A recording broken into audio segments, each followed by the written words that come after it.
ஊக்கமான அன்புடனே நேச சேவை செய்குவேன். ஊக்கமான அன்புடனே நேசர் சேவை செய்குவேன்.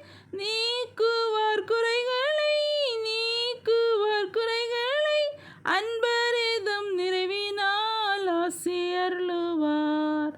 நீக்குவார் குறைகளை, அன்பரிதம் நிறைவினால் ஆசி அருளுவார். ஸ்தோத்திரம் செய்குவேன் தேவனுக்கு மகிமையாய் கிருபை பெருகவே. ஸ்தோத்திரம் செய்குவேன் தேவனுக்கு மகிமையாய் கிருபை பெருகவே. காத்திடுவார் கபட